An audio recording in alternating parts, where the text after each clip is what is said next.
kiek reikia būti, kokiu reikia būti naiviu, kad patikėt, kad kažkas šitam pasaulyje tau gero nori. Žinai, atėjo kažkokie, pas aborigenus atvažiavo kažkokie tai ateiviai. Ir, žinai, hebra, mes jums norim gero. 20 milijonų dolerių spalvotai revoliucijai Baltarusijai. Ir turėjo perduoti per mūsiškius, per lietuvius. Tai tie pinigai dingo vėl. Tai vat, kai žinai šitokią informaciją, tai vat klausimas, kiek ta informacija sprogdina smegenis. Pavyzdžiui, aš kai perskaičiau šitą knygą, kai aš supratau, kad, kaip pavyzdys toks, kad rugsėjo 11-osios dangoraižių, kaip sakyt, oficiali versija yra visiškas šnipštas.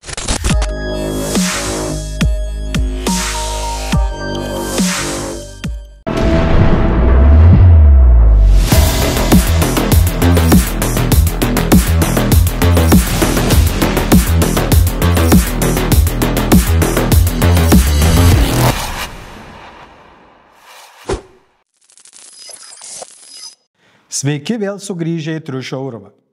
Kas iš tiesų valdo pasaulį? Politikai, kariuomenės ar pinigai? Šioje laidoje su politologu Gintaru Jazdausku pažvelgsime į nematomą globalios ekonomikos pusę.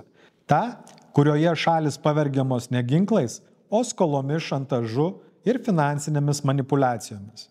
Po Antrojo pasaulinio karo, kai Europai priklausiusios kolonijos pradėjo vaduotis iš šimtmečius trukusios priespaudos, prasidėjo nauja kova tarp Jungtinių Amerikos valstijų ir Tarybų sąjungos dėl įtakos buvusiose kolonijose, besikuriančioms jaunoms valstybėms. Tačiau kova vyko ne tik politiniais ar kariniais metodais. Finansinės manipulacijos tapo naujuoju ginklu, kuris iki šiol formuoja pasaulio likimą. Remsimės Džono Perkinso knyga Ekonominio smogiko išpažintis. Atvira istorija apie tai, kaip didžiosios korporacijos ir vyriausybės įtakoja bei kontroliuoja silpnesnes šalis, naudodamos ekonominį spaudimą. Taip pat pažvelgsime ir į Lietuvą. Kodėl stojant į Europos Sąjungą teko uždaryti Ignalinos atominę elektrinę?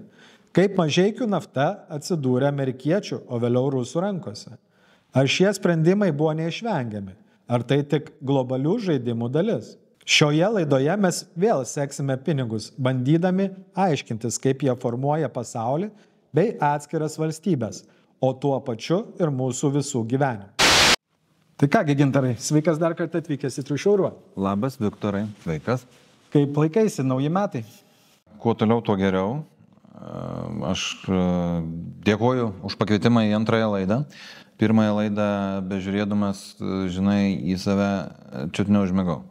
Tai tikėkime, kad šitoj laidoje bus ir tonas gyvesnis, ir gal apie kokią nors zvonkę užsiminsim, kad linksmiau būtų, nes galbūt pirmoje laidoje šiek tiek daugiau, kad tokių sausų faktų buvo. Praeitoje laidoje paminėjome apie 100 trilijonų skolų, kur mes ir patys nežinom, kam esame skolingi. Marsiečiams turbūt. Ir nutarėme pakalbėti apie tai, kaip tos skolos atsiranda, kaip tos skolos yra naudojamos įvairių vyriausybių, korporacijų, tarptautinių organizacijų, kaip jos naudoja pavergti mažesnės šalis ir jas išnaudoti. Tai va čia labai gera mintis, aš nežinau, ar tu skaitei, tikriausiai turbūt skaitei. Yra tokia knyga Džono Perkinso Ekonominio smogiko išpažintis. Jinai versta į lietuvių kalbą kokie gal 2011 metais, gal 2020, netiek svarbu. Aš ją perskaičiau tik jai pasirodžius. Ir va ten yra tokia pakankamai lengva ir pakankamai tokia įdomi kelionė po tą šaltąjį karą vadinamą ir kaip buvo išnaudojamas valstybės, kalba pats jau tas herojus Džonas Perkinsas, jis pats buvo tas ekonominis smogikas, ir kaip buvo išnaudojamos valstybės turtingos kažkuom, ar tai nafta, ar kavos pupelėm, ar dar bala žino kuom. Ir tai, aišku, vyko daugiausiai Pietų Amerikoje, bet vyko ir Afrikoje, ir Indonezijoje ir taip toliau. Tai aš tik tai galvoju, kad verta būtų paliesti, kaip visada, ir mums labai svarbę Lietuvą. Tai manau, kad išeisime į Lietuvą kalbos eigoje, bet reiktų pakalbėti apie tai, kaip ta pati Amerika tapo tą imperinę galę, kuris sugebėjo užvaldyti ir įtakoti daugybės valstybių vadovų ir širdis, ir piniginės, ir sugebėjo daugybę vadovų ir nuversti nepatinkančių jiems ir pastatyti savo. Tai čia aš įsivaizduoju, kad, matai, amerikiečiai, jie moka nuo pat Amerikos žemyno atradimo šituos dalykus pagal kažkokią tai legendą, aš nežinau, kiek jinai tikra. Indėnai Manhetano salą pardavė už veidrodėlius olandams. Va, tai aišku, visos šitos institucijos, kurios turėjo toliau plėšti. Visos tos institucijos, jos metams ir šimtmečiams bėgant, jos nutobulėjo. Ir po to atsirado tokios institucijos kaip Pasaulio bankas. Žinai, mes Lietuvoje gal taip nėra, kad labai kažkaip tai neigiamai vertintume, bet aš įsivaizduoju, kad pakalbėjus su eiliniu Pietų Amerikos valstybės, kad ir kokios Brazilijos gyventojų, žinai, jie ten apskritai tų gringų nemėgsta, gringais jie vadina amerikonus. Bet ką Pasaulio bankas padarė šitokiams valstybėms ir kaip jie tai kontroliavo, tai mes, aišku, šitoj laidoj prieisim, bet jų patirtis yra, švelniai tariant, neigiama. Paminėjai šaltą karą. Kaip žinome, po Antro pasaulinio karo buvo daug valstybių ir Azijoje, ir Afrikoje, ir toj pačioje Pietų Amerikoje buvo paleista iš kolonijinių gniaužtų. Ir jos tapo dalinai nepriklausomomis, galima sakyti. Nes nei Britų imperija, kuri žlugo, galima sakyti, Pirmo pasaulinio karo pabaigoje, nei Prancūzija, nei Belgija nebesugebėjo išlaikyti savo kolonijų tinklo. Daug kas pasikeitė būtent Antrojo pasaulinio karo išdavoje, nes pareikalavo karas didžiulių resursų, tad buvo tos kolonijos paleidžiamos. Ir kas atsitiko, Amerika, kaip išėjęs iš karo didžiausias nugalėtojas su savo doleriu ir su savo didžiulę įtaką, pradėjo periminėti tas kolonijas, kurios priklausė anksčiau Europai. Bet šalto karo metu taip pat į šitą visą žaidimą įsijungė ir Tarybų sąjunga, kuri padėjo ir ginklais, ir kitais būdais kovoti įsivaduojamosius karus. Įsivaduojamosius. Na, čia...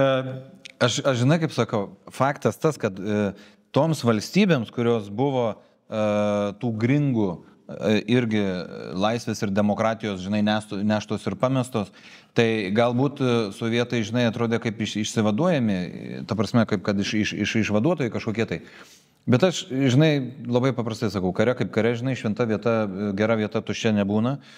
Ir faktas, kad nei vieni, nei kiti nebuvo šventi. Niekada nebūna visi šventi, nes bet kokia valstybė niekada nebus, kad 100, net 80%, kad palaikytų vieną liniją, nes visą laiką yra kas pelnosi iš valstybės, o kas yra nustumti į apačią ar iš jų atimta valdžia, tada jie bėga pas didesnius baronus prašyti pagalbos, kad nuversti tą valdžią, kurie jiems nepatinka. Tai čia yra tokia tvarka sena kaip pasaulis. Vat gaila tik tais, kad mažai kas, žinai, iš dabartinio to, nu, sakykime, paimkim tokias valstybės dabar kaip Lietuva, bet čia dabar tik tai labai trumpai, aš tokią aliuziją padarysiu. Labai gaila, kad vis prie kažko norim prisiglaust. Vis neturim, žinai, savo tokios, savo vizijos, kur nežiūrėtų, žinai, į kažkokį tai šeimininką, bet patys turėdami, sakykime, šitokius nuostabius resursus. Tai Lietuvos žmonės nuostabus darbštus. Nuostabi gamta, kažkokių naudingų iškasų, nu, galbūt mes neturim, bet mes turim tam tikrą infrastruktūrą, tam tikrą know-how. Tai aš įsivaizduoju, kad mes čia tikrai galėtume gyventi daug geriau negu gyvenom. Bet, žinai, grįžtant į tą Pietų Ameriką ir į tą šaltąjį karą, sakykime, 60-metis, 70-metis, faktas tas, kad ekspansiją vykdė tiek Sovietų sąjunga, tiek Amerika. Amerika, aišku, kaip visada buvo tokia, žinai, freedom and prosperity ir tokia, žinai, tų demokratinių vertybių nešėja. Bet pietų amerikiečiams, tad, žinai, pseudodemokratija, žinai, išlindo per gerklę. Kodėl? Pats modelis, kurį Perkinsas aptarė savo knygoje, koks yra pats modelis? Reiškia, trečiojo pasaulio šalis, paimkim kokį nors Ekvadorą, arba kaip pavyzdys Braziliją, žinai, ten 70-mečio pradžia, 60 kažkelinti metai, žinai, čia ką tik įvyko ta Karibų krizė, žinai. Ir jinai iš tikrųjų turi savas problemas. Pietų Amerikai, kaip žinia, visada klestėjo korupcija, ten narkotikų karai ir taip toliau, ir taip toliau. Ten už šildymą, aišku, jiems mokėti nereikėjo, bet buvo kitų problemų.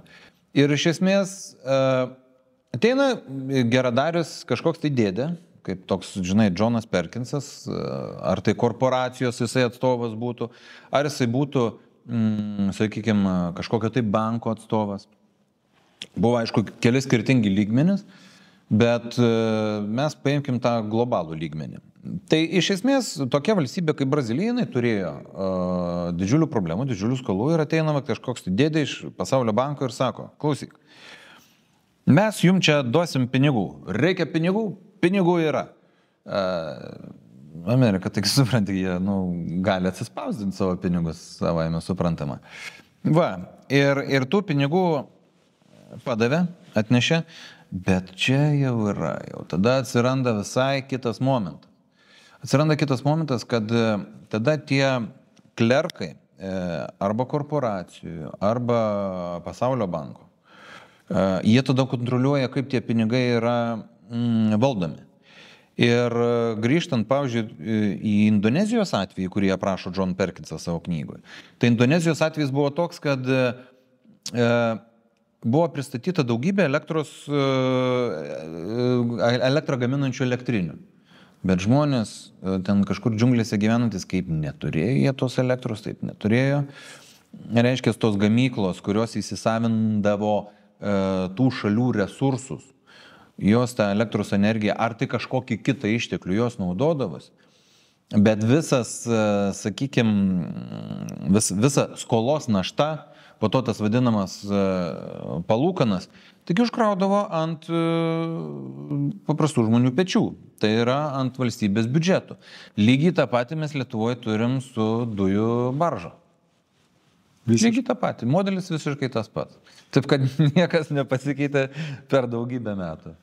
Kaip ir bet kurioje kitoje srityje. Ar tai būtų propaganda, ar žmonių mulkinimas, tai viskas, jeigu veikia, tai kam čia kažką keisti. Pietų Amerika irgi išsivadavo nuo Ispanijos, Portugalijos kolonialistų dar 19 amžiuje. Bet aišku, jiems niekas ten neleido įsikurti tikrai nepriklausomų valstybių, nes, kai žinome, stipresni nori perimti įvairių šalių resursus, jeigu ypač turtingesnės yra tokios kaip... O Pietų Amerika labai turtinga? Pietų Amerika tikrai. Ir ta pati Argentina, Brazilija, Centrinė Amerika irgi turi ir krevečių, ir bananų, ir kavos. Tarp kitko, Pietų Amerika turi ir dar vieną labai puikų išteklį, supranti, kokainą. Taip. Ir, čia apie kokainą čia dar atskira laida, nes buvo tokia United Fruit Company, kuri atseit vežė bananus, bet pagrindę važiavo kokainas į Ameriką, paskui visą pasaulį. Tai ten tokios šalis kaip Ekvadoras ir Panama, Centrinėje Amerikoje, irgi Johno Perkinso yra apkalbėtos ne viename skirsnyje. Tai man yra labai fainas toks apskritai įvykis, kad šitoks buvęs žmogus, o sako, buvusių nebūna. Vieną atvejį turim per pasaulį, aš nežinau, daugiau kažkokių tokių pavyzdžių Bet iš esmės jisai labai domėjosi ir tenykščiais čiabuviais, ir ten jų kultūra, ir kaip jie ten tose džiunglėse gyvena, žinai. Bet patys principai jo aprašyti yra labai seni. Iš esmės tikslas tiek transnacionalinių korporacijų, tiek daugybės bankų, tame tarpe ir pasaulio bankų, buvo resursų kontrolė. Ir iš esmės, kai buvo teigiama, kad mes čia norim padėti, tai buvo viskas atvirkščiai. Buvo siurbimi resursai, buvo, tarp kitko, galim paminėti ir kitą dalyką - kraujas. Bet iš esmės buvo valstybių vadovai, kurie nepasirašė tiems bajeriams ir jie buvo mandagiai nužudyti. Ir tarp kitko, žinai, jau dabar tiek tų metų praėjo, jau kažkurio aš netgi mačiau, buvo išslaptintas, kad tai buvo Amerikos spectarnybų darbas.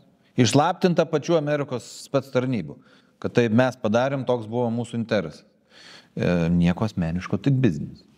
Tai iš tikrųjų Johnas Perkinsas nėra, kad ten kaip tie whistlebloweriai, žinai, kuriuos ten kaip Assange'ą ar Snowdeną persiekė. Jisai kalba įvairiose simpoziumuose, net mačiau, kad tas TED simpoziumas, kur būna, ten pasaulinio lygio, kur suvažiuoja visi ir Billai Gatesai, ir Muskai, visi tenai kalba. Jisai turėjo labai tokį įdomų pranešimą būtent apie tai, kaip demokratija yra nešama į visą pasaulį iš Amerikos. Tai viskas yra vieša paslaptis iš tikrųjų. Žinai, užduosiu tokį fainą psichologinį ir filosofinį klausimą ir tau ir žiūrovams. Tai vat, kai žinai šitokią informaciją, tai vat klausimas, kiek ta informacija sprogdina smegenis. Pavyzdžiui, aš kai perskaičiau šitą knygą, kai aš supratau, kad, kaip pavyzdys toks, kad rugsėjo 11-osios dangoraižių, kaip sakyt, oficiali versija yra visiškas šnipštas, tai bet klausimas yra tik tai toks, kiek šita informacija kiekvienam sprogdina smegenis. Man jinai išsprogdino smegenis labai stipriai, dėl to aš po to domėjausi labai detalėmis. Tos detalės nėra tiek svarbu, bet svarbu patys principai. O principai yra tokie, kad tas, kas mums yra sakoma medijose, kad pavyzdžiui, nori Tarptautinis valiutos fondas padėti Lietuvai. Lietuvai ištiko krizė. Tarptautinis valiutos fondas nori padėti Lietuvai ir nori suteikti paskolą. Kaip suteikė 2009 metais Latvijai. Tai visa laimė. Ačiū Dievui, ačiū tau Kubiliau, kad tu tos paskolos nepaėmė. Nes Latvijos, tarp kitko, rodikliai dabar yra ten iš vis katastrofiniai. Taip. Ten yra katastrofiniai rodikliai. Čia daug kas peikia Šimonytę ir kitus, kad paėmė su dideliais procentais ne iš Pasaulio banko, bet aišku, čia visą laiką yra, kas duoda paskolas, jie visi iš to uždirba, tai duoti paskolas apsimoka. Tai nesvarbu čia, jie nesuprasdami, kad nereikia iš Pasaulio banko imti tos paskolos, bet paprasčiausiai jie gavo atkatus kitaip. Tai čia visai kita kalba. O kitas dalykas, kad tas pats ir Pasaulio bankas ir Tarptautinis valiutos fondas, kai duoda rekomendacijas, kaip šalis turi tvarkyti, sako, mes galim jums padėti, bet jūs turite kelti mokesčių žmonėm, turite uždėti nekilnojamo turto mokesčius, turite apmokestinti automobilius įvairiais būdais, infrastruktūrą. Tai va, Viktorai, viską tą, ką tu susakėjai, yra paprasčiausiai kontrolė. Ir žinai, aš tau pasakysiu, man būtų faina iš kažko tai pasiskolinti, sakykime, keliais procentais paskolą, sustvarkyti savo reikalus, kažkokius buitinius, infrastruktūrinius, taip toliau. Ir, žinai, po to, kai aš multiplikuosiu jau tą, plus, aišku, žinai, infliacija, bet jau kai multiplikuosiu aš tos pinigus, su jais padarysiu biznį, aš tau juos, žinoma, grąžinsiu, tvarkoju su procentais, viskas kumalio. Bet tik tai, žinai, klausimas, kai mes vienas iš kito, žinai, pasiskolinsim tų pinigų, mes ar vienas kito kontroliuosim ir kiek kontroliuosim. Tarp kitko, labai šaunus yra filmas korėjiečių, kai prasidėjo krizė 2008 metų, su prancūzų aktorium Kaselu. Kaip Kaselas vaidina va tokį tą džekalą Pasaulio banko ir kaip Pietų Korėjoje, supranti, ten buvo prasta situacija ir kaip Pasaulio bankas atėjo ir mes jūs išgelbėsim, vaikai.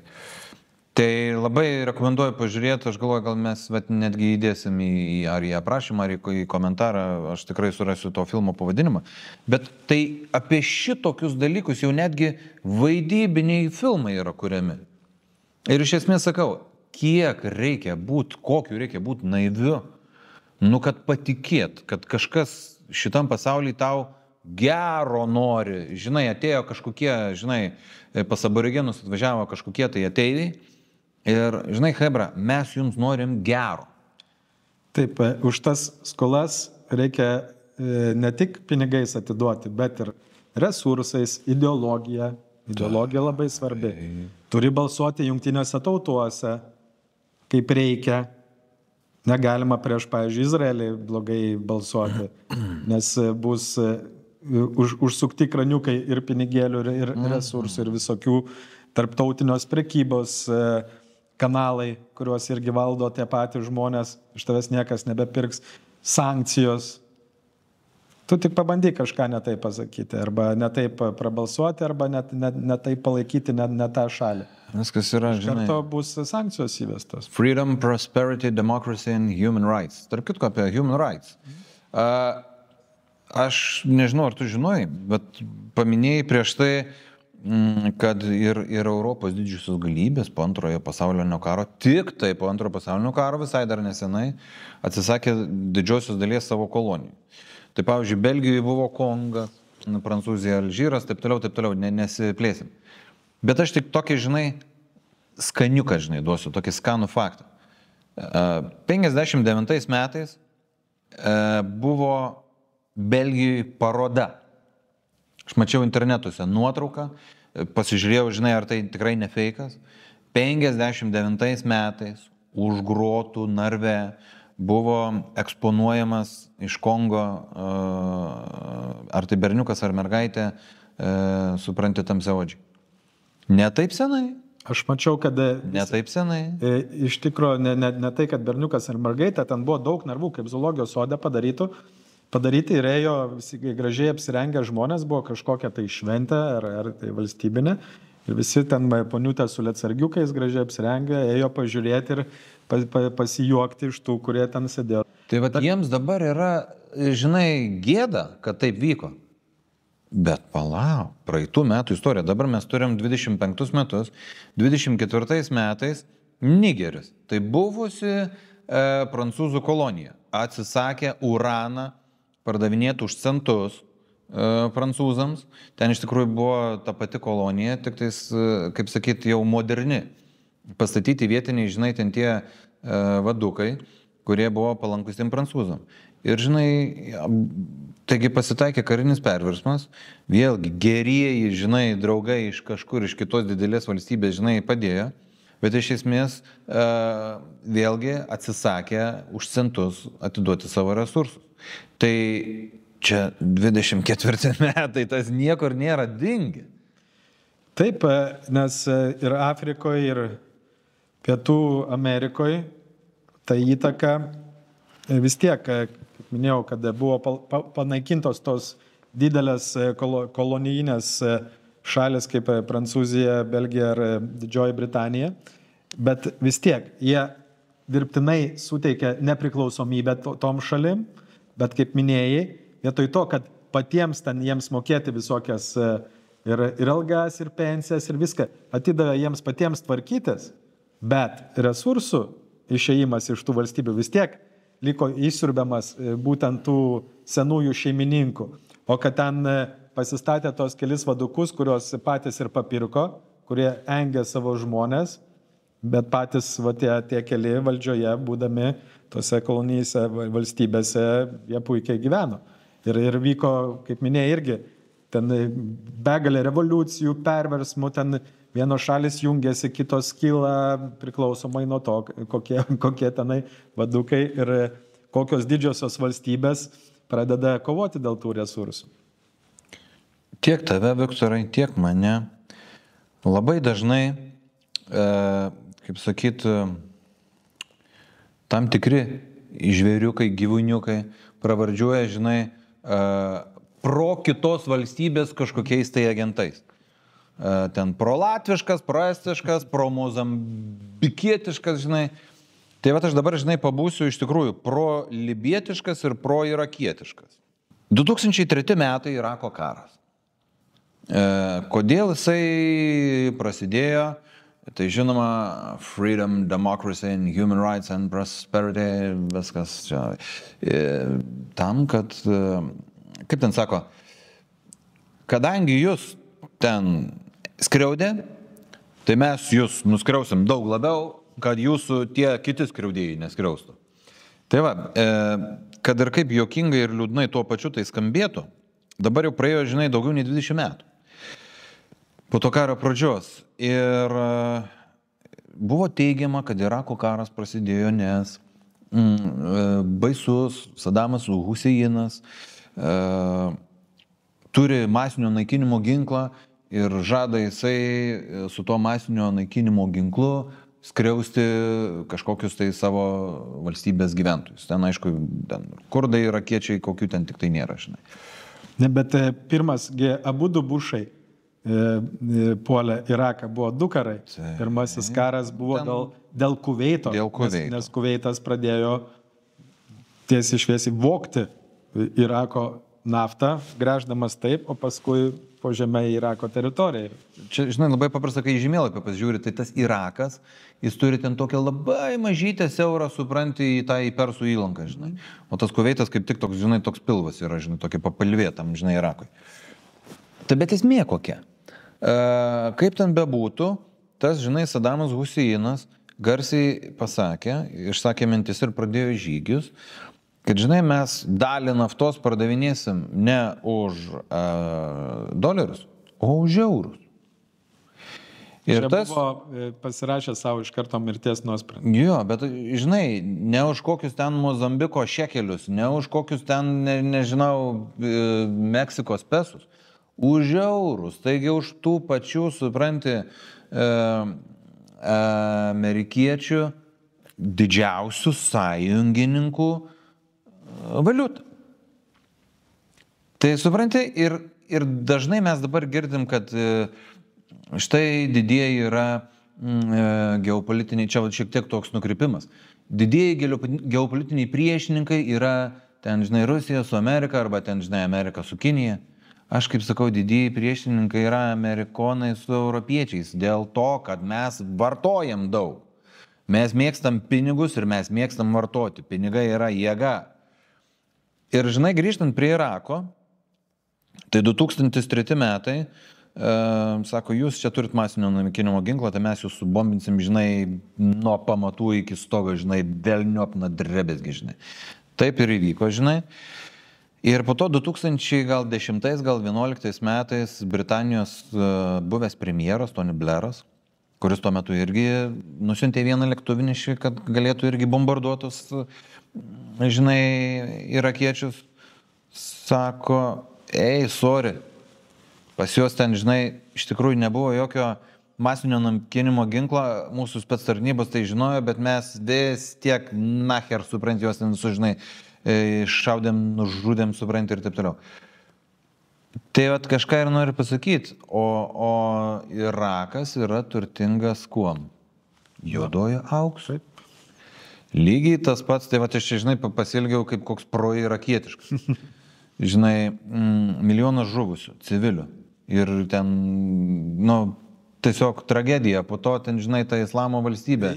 Kad dar labiau paaštrinti tą pro-iraketiškumą, buvo numesta ant Irako, nepasakysiu kiek, bet 1000 tonų atidirbtų urano ir atominių atliekų. Jo, žinai, Ženevos konvencija ne amerikonams. Visiems kitiems tinka Ženevos konvencija, bet ne amerikonams. Ir, žinai, aš nesu antiamerikietiškai nusteikęs jokių būdų. Atvirkščiai, man labai artima jų kultūra.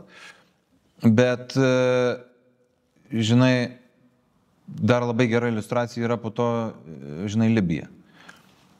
Jeigu Irake, žinai, dar nebuvo tokios iš tikrųjų gerovės valstybės, tai buvo jinai ta gerovės valstybė Libijoje. Tas pulkininkas Muamaras Kadafis kažkada ten kažkuriais 70-metį padarė, supranti, revoliuciją, atsiskyrė ten, supranti, nuo baisiųjų ten tų europiečių kolonizatorių. Ir iš esmės jisai pradėjo, žinai, tuos pinigus už naftą, aišku, nepamirždamas savęs ir savo šeimos, bet iš tikrųjų pradėjo naudoti Libijos žmonių geroviai. Čia daugybę metų atgal, čia kaip jau po to Libijos karo, žinai, buvo internetuose sklandė tokia statistika. Kiek ten gaudavo šeimos gimus kūdikiui, kiek gaudavo susituokus, kokia ten socialinė apsauga, kokie mokesčiai ir taip toliau. Tai ten, wow, ten geriau nei Šveicarijai. Paprastam žmogui ten buvo geriau nei Šveicarijai be pastangų. Taip, užtekdavo gimti tenai, tai būdavo ir už tai, kad gimsta vaikas, ir kai apsivedi gauni dovanų, gauni būstą nemokamą, vaikas auga, ten dar išmokos įvairios, jeigu vaikas nori mokytis kažkur, tai užsienyje vos nepilnai apmokama nuo gyvenimo iki visų išlaidų mokslų. Tai tikrai buvo toksai, kaip Afrikoje, kaip komunizmas, vos negalima sakyti, kuris buvo žadamas čia pas mus gudžiai sovietiniais laikais, kad va, pastatysime, bet toli buvo iki to, kas ten buvo. Ir wow, koks atsitiktinumas, tai Viktorai, tai jau tu pasakyk. Mes abu žinom, o kodėlgi nužudė Muamarą Kadafį? Kaip minėjai, Sadamas pasakė, kad jisai savo naftą pardavinės už eurus, o Muamaras Kadafis pasakė, kad norės auksų, kad būtų apmokėta už jo naftą. Ir dar to pačiu norėjo pasidaryti savo valiutą aukso dinarą. Ir to pačiu ir padaryti Afrikos sąjungą, kuri bus nepriklausoma nuo Amerikos ir Europos. Tai čia jau 3 viename gaunasi toksai. Taip. Ir ta jo žalioji knyga, jinai dar, kaip sakant, išlikusi. Ir toje žalioje knygoje iš tikrųjų buvo padarytas planas, kaip tą visą gerbuvį gerinti. Bet iš esmės vėlgi matom, kad tiek Irakas, tiek Libija buvo labai turtingi gamtos resursais. Ir tos gamtos resursus reikia kontroliuoti tiems, kas tiesiog turi daugiau jėgos, daugiau karinės jėgos. Apie jokias ten, žinai, democracy, prosperity and freedom nėra net jokios kalbos. Absoliučiai. Mūsų vis tiek laidos tema yra, sekite pinigus. Tai mes ir suvedam. Teisingai, taip. Suvedame viską į pinigus, nes tai tikrai yra geriausias būdas, kuris padeda suvokti, kaip kas vyksta pasaulyje, ir geopolitinius, ir politinius vietinius procesus.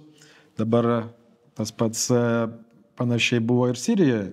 12 metais atvažiavo europiečiai ir sako, klausyk, mes čia vesim dujotekį dabar per Siriją į Europą, tai tu gausi tenai 10 ar 12%, tai Asadas, kuris nesenai pabėgo į Rusiją, nesutiko, sako, aš vis dar esu šitos šalies vadovas ir Sirija yra nepriklausoma valstybė. Bet po 12 metų vis tiek įvyko tai, kas įvyko, ir dabar matome, kas darosi su Sirija. Tai matom, iš tikrųjų, tiek Irakas, tiek Libija, tiek Sirija, jie tarnauja tam pačiam geopolitiniam tikslui. Angliavandenilių kontrolė. Ir kitas dalykas, žinai, jau praėjo šiek tiek tų metų ir nuo vienų, ir nuo kitų, ir nuo trečių, žinai, ten tų karų pradžių. Aš tai manau, tarp kitko, tas karas, kuris dabar vyksta, žinai, tarp slavų, aš manau, kad mes irgi galėsim jau praėjus tam tikram laikui, tam tikroms, kaip sakyti, tam tikram metų bėgiui einant, galėsim pasakyti, kad turbūt ne dėl teritorijų šitas karas vyksta.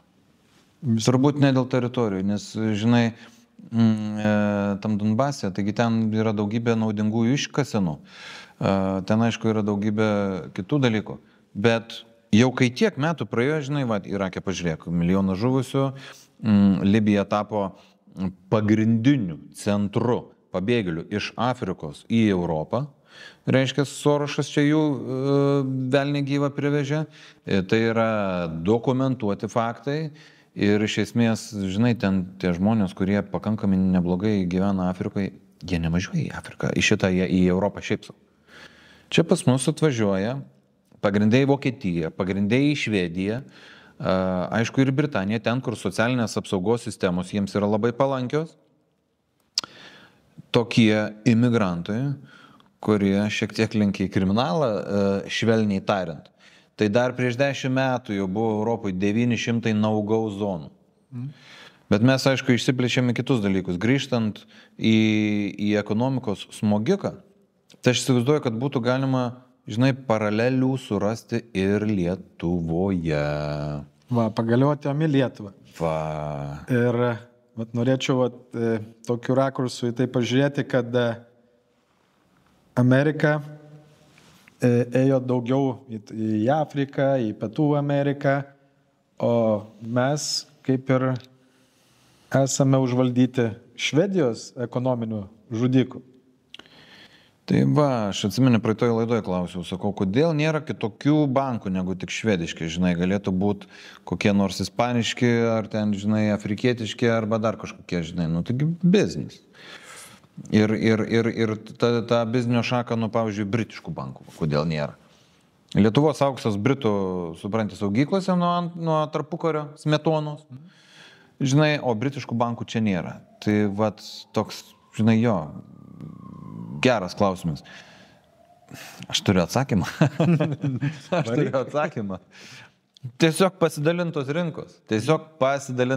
Lietuva yra pasidalinta ir kad ir kaip man gaila, nu, Lietuva, aš kaip sakau, jinai, nu, laisvė, freedom and freedom, bet nėra suvereni. Ar tu nepasibėjai, kad dingo iš viešos erdvės va toks terminas – suverenitetas? Čia per daug gerai. Ir tarp kitko, mes, žinai, savo Jaime Roldoso irgi turėjom. Pameni gal, kai buvo prezidentu Paksas. Tai, žinai, jį ten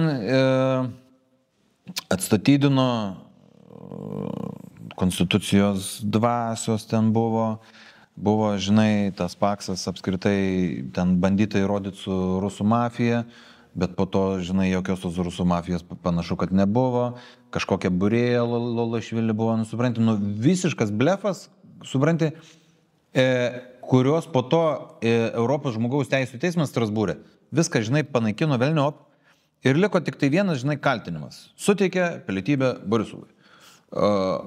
Tai aš nežinau, gal žiūrovams nebus toks žinomas faktas, jūs galite irgi nueit pasigūglinti. Tai Borisovui pilietybę suteikė Adamkus, tada jisai atsisakė.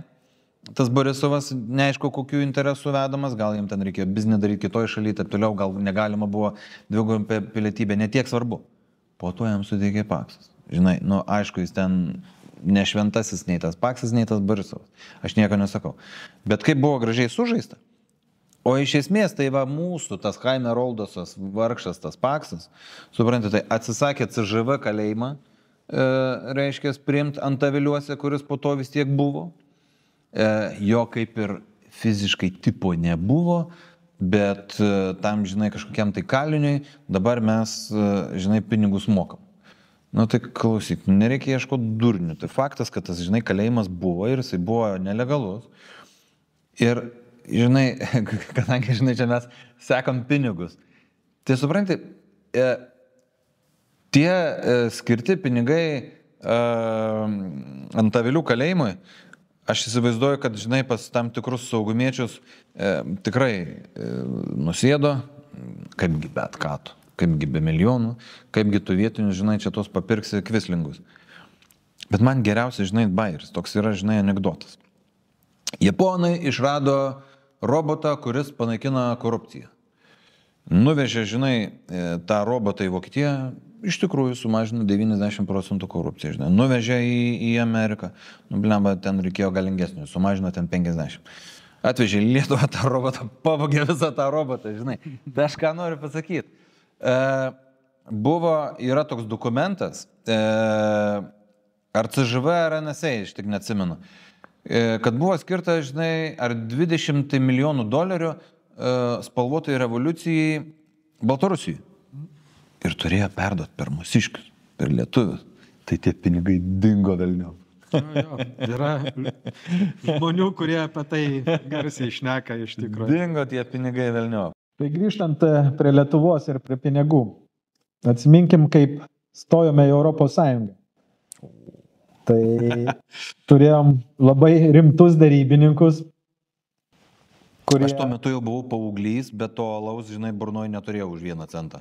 Aš dabar kalbu ne apie patį referendumą, bet kaip mūsų garsieji darybininkai tarėsi Europos politikais, kaip jie stos ir kokiom sąlygom stos į Europos Sąjungą. Aš pasakysiu tau pirmiausia 2 dalykus. Pirmas, aš pasižiūriu, žinai, tą Auštrevičiaus tą veidelį visiškai nesužalotų intelektu. Ir aš suprantu, va tokį dalyką, žinai, aš nesu veidoskaitininkas, veidotyrininkas, bet tai yra žmogus, kuris savo tėvą ir mamą už tam tikrą sumą parduos. Gal ta suma jinai bus ir didesnė, negu šiaip koks nors gal kitas eilinis gatvinis parduotų. Bet jis tikrai parduos bet ką, įskaitant tėvą ir mamą. Tai vienas dalykas. Tai šitoks euro darybininkas, ką jis mums gero galėjo išsidaryti, aš nežinau. Bet aš kitą dalyką pasakysiu. Slovakija atominės elektrinės neuždarė. Tarp kitko, mūsų, tai čia jau techniniai dalykai, bet mūsų atominė elektrinė tokio tipo reaktorių buvo viena saugiausių, jei ne pati saugiausia. Jinai pat buvo įrašyta į Gineso rekordų knygą, kaip pati galingiausia tuo metu elektrinė. Galingiausių reaktorių. Taip, taip. Tų elektrinių buvo galingesnių Japonijoje, bet reaktoriai nebuvo tokie galingi, tik jų buvo daugiau. Taip. Tai šitas taip, bet, sakykime, iš techninės pusės ir iš saugumo pusės, taigi ten buvo ta branduolinės saugos, ta visa Tatena. Taigi ten draugavo su ta Tatena nuo pat, kai atsiskyrėm nuo kaip sakyt, nuo anos sąjungos. Vėlgi tik priminsiu žiūrovams, kad gali būti tokia mintis, kad tokią mintį galime daleisti, jog mes galim patys tvarkytis savo kieme, be kaimyno Petro, arba kaimyno Jono, arba iš vis ten kažkur iš toliau, žinai, dar atvažiavusių, žinai. Būtumėm galėję, bet buvo iškeltos sąlygos, kad mus primtų į šitą klubą Europos Sąjungos. Jiems nereikėjo, kad mes gebėtumėm patys gaminti savo produkciją įvairią, būti energetiškai nepriklausomi. Jiem to visiškai nereikėjo. Jiem reikėjo vartotojų, o ne gamintojų, nes Europa ir pati prisigamina visko labai daug. Tai vat matai, tai tas stojimas, jisai buvo emocionalus. Ir žinai, aš kaip sakau, tais metais taip ėjo, taip reikėjo. Ten buvo toks, žinai, kaip įsimylėjusios mergaitės, žinai, klausimas. Ir dabar, žinai, kai aš jau matau, kaip pasaulis surėdytas ir kokios galios ir kas ant kortos pastatyta. Aš, žinai, dabar jau, sakykime, aš labai daugybę metų buvau euroskeptikas. Bet, žinai, aš dabar jau taip galvoju, kad jeigu mes tuo metu nebūtume įstoję, tai mus ten būtų įstatę kažkur kažkas kažkaip, neaišku kaip, vėl nežinau dar koks trečias scenarijus būtų buvęs. Tai bet pabaigiant mintį, aš sakau, kad gal net ir gerai, kad mes įstojom, tik tai čia yra visada pamoka labai paprasta. Kai tu tariesi kažką su kažkuo dėl savo interesų, tai tu tos interesus apgink. Aš tai visiškai teigiamai žiūriu, kad Lietuva įstojo Europos Sąjungą, nes būtų pas mus buvę taip pat kaip Ukraina. Nes Ukraina, kadangi nebuvo Europos Sąjungos narė, vis tiek va tos jėgosios kasasi, kol atsikas. Tu, žinai, ir 3 kartų į medį, kad, žinai, kad tik ir nebūtų. Tai antras dalykas, tas pats euras. Daug kas keikėsi, va čia eurą įvedė, mes turėjom ten litą savo valiutą, va čia viską atidėm, va Lenkai turi savo zlotą, neįėjo į eurozoną, tie patys vengrai, bet iš kitos pusės žiūrint vėlgi,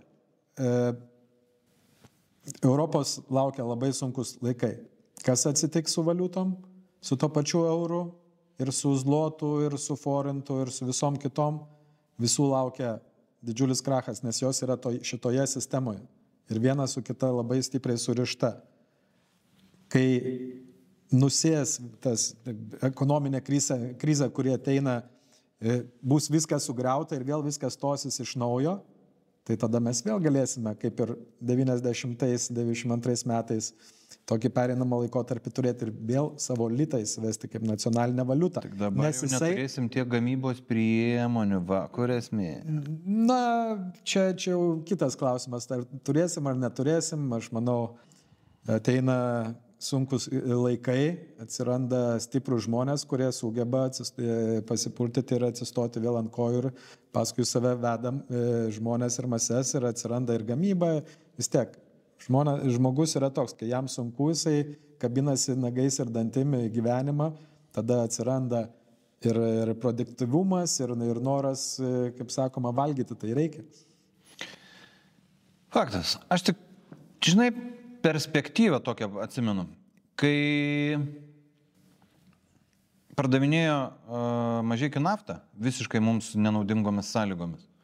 Tarp kitko, jinai po šiai dienai, dar 25 metais, šiandien, jinai yra didžiausia mokesčių mokėtoja Lietuvoje. Kodėl jinai negalėjo būti valstybinė? Tarp kitko, Kiesus, kurį netikiu, kad Vertelka nužudė kažkodėl tai. Manau, kad jį nužudė ne šiaip savo dėl vidutiniškų pinigų. Manau, kad jį nužudė dėl didesnių pinigų. Kiesus jau buvo susitaręs su Shellu investuotojų, kad tik tai, sakykime, investuoja, kad ne visiškai perima kontrolę. Bet esmė, atkreip dėmesį, ką tuo metu sakė Dėdulė. Dėdulė sakė, mes būtinai turim parduoti šitą kompaniją, kadangi tai bus mūsų garantas, suliesim ekonomikas, bus mūsų garantas transatlantinėse organizacijose. Tai palauk, jeigu mes esam save gerbentys žmonės ir jeigu jūs mus norit priimti, tarkimės, abipusiai naudingus dalykus, čia mes dabar jokios naudos negavom. Iš mūsų tiesiog atėmė. Toliau 2004 metais, kai stojom, įsipareigojom uždaryti atominę elektrinę ir atominės elektrinės pirmą reaktorių ten greitai uždarė, bet antras dar veikia iki 2009 gal pabaigos, man atrodo. Ir mes dabar būtume tikrai gerokai konkurencingesni, kalbant apie pinigus, galėtume daugiau kažką gaminti pas save, parduoti Lenkams, aborigenams, Mozambikui ar dar kažkam, žinai, nesvarbu kam. Bet dabar mes tos elektrus neturim ir, žinai, mes perkam tą demokratišką elektrą, manau, tą pačią nedemokratišką, bet žinai, kai per tarpininkus praeina, tai jinai tada jau tampa demokratiška. Ir vėlgi tada, sakom, va čia bus, va, dėl švento reikalo reikia pakovoti ir čia bus toks, žinai, auka, kurią mes padarysim. Bet aš kaip sakau, dabar jau praėjo daugybę metų. Matom, kad ir čia buvo klaida, ir čia buvo klaida. Ir aš ne apie stojimus kažkokius. Viskas tokiai, įstojom, kaip įstojom, tokia buvo žmonių valia.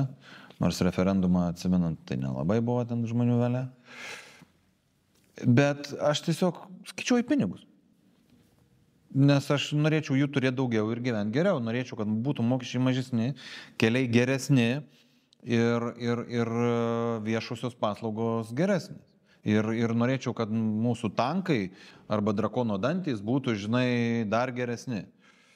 Tai, o visam šitam reikia pinigų, nes kaip mano fizikos mokytojas sakė, nežinau, 6 ir 7 klasė sako, termodinamikos kažkuris dėsnis teigia, jog energija iš niekur neatsiranda ir niekur nedingsta. Tai tos pinigus reikia uždirbti kažkaip. Tai dabar mesgi Šakalienė tik tai atsiradusi valdžioje ir vos tapusi krašto apsaugos ministrė, nuvažiavo į Vokietiją ir pasirašė 100 milijonus siekiančias investicijas į tankus, susimokėsim pinigus dabar, o tankus gausim kažkada, nu, tai 30-32 metai. Tai gal niekada jų ir mums nebeprireiks. Tai matai, mus gali durint kaip nori, o kad mes kada nors kažką padurintume, žinai. Ta prasme, turiu omeny, mes toj sistemai, žinai, gyvenam, bet mes nesam jos beneficiarai, aš turiu omeny Lietuvos valstybę. Nes aš save skaitau, žinai, lietuvių patriotų, kaip čia mane kas nors promozambinkietišku, žinai, bevadintų, žinai, tai nėra jokių šansų prie to pritemti, žinai, bet aš kaip sakau, tiesiog gamybos priemonių, kažkokios prekybos, kažkokio tai know-how ir, žinai, tarp kitko, buvusi ministrė Armonaitė. Atsiminė, jinai sako, čia Lietuva, wow, high-techas, čia mes turim programuotojų ir programuojam. Tu man parodyk, prašau, Viktorai, kokį nors pasaulinio lygio, kokį nors tų programišių suprogramuotą dalyką. Kad jie moka kažką, tai sakykime, copy-pastinti kažkokias tai programas ar valdymo, taip toliau, kas jau yra sugalvota. Aš sutinku, bet tu man parodyk, kada mes padarėm kaip estai kokį nors savo Skype'ą. Kada mes padarėm, žinai, kokį nors, kaip amerikonai, kokį nors savo Facebooką. Mes nieko panašaus neturim. Tai ir šitoj vietoj. Dabar mus tas Europos sujūzas, žinai, šeria. Ir mes esam pakabinti, kaip, žinai, tas narkomanas ant adatos. Tai aš, kaip sakau, tikiuosi, kad jie mus dar šers. Nes jeigu, žinai, jie nustos mus šerti, oi, bus prastai. O šitą jau supranta jau eilinis vidutinis lietuvis. Bet žiūrėk, vėlgi tai galima išvesti gerą pusę. Kai narkomanas tuo ir gyvena, jis kiekvieną dieną gaudamas dozę, jisai pratęsia savo agonį ir gyvena iliuzijų pasaulį. Bet jeigu tu uždarai jį ir nebedodi tų narkotikų, jisai gali pasveikti nuo to, nes negaudamas, aišku, bus labai sunkiai, visos lomkės, ten viskas laužys kaulus, bet praeis kažkiek tai laiko ir jisai grįš į realų pasaulį ir supras, kaip viskas yra iš tikrųjų. Ir tada reikės stotis ant kojų, o injekcijų nebebus, reikės pačiam kažką tai daryti. Laužys. Audi uždaro gamyklas, Volkswagenas uždaro gamyklas, Mercedesas uždaro gamyklas, Prancūzija uždaro kai kurios atominius reaktorius.